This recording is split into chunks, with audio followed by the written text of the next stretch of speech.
Okay, sa pagkain ko ng balot nung nakaraan, maraming nag-request. Subukan ko daw kumain ng sardinas. Dahil nga, hindi ko pa talaga ito nasusubukan. So, naghanda muna ako ng tissue kasi hindi ko alam kung anong mararamdaman ko pag kinain ko to. Baka katihin ako or alam mo yun, baka may allergy. So, paano ba ito buksan?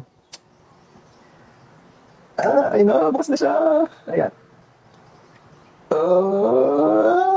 Okay, sige. Susubukan na natin siyang ilagay.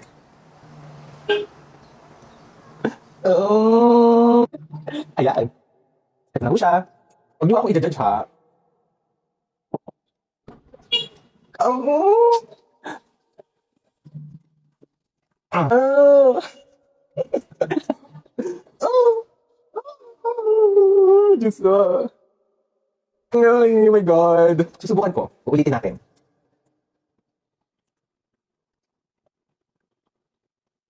Ay, ito na talaga, ito na talaga. Kakainin ko na talaga siya. Ate, ate, my gosh.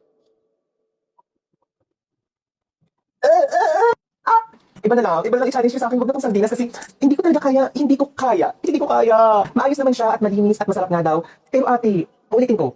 Oh, sige, tatak ilong ko ha, parang hindi ko na maamoy. Tapag ko lang to.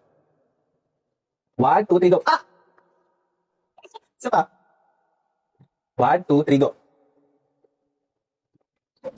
Mm, mm, tubig.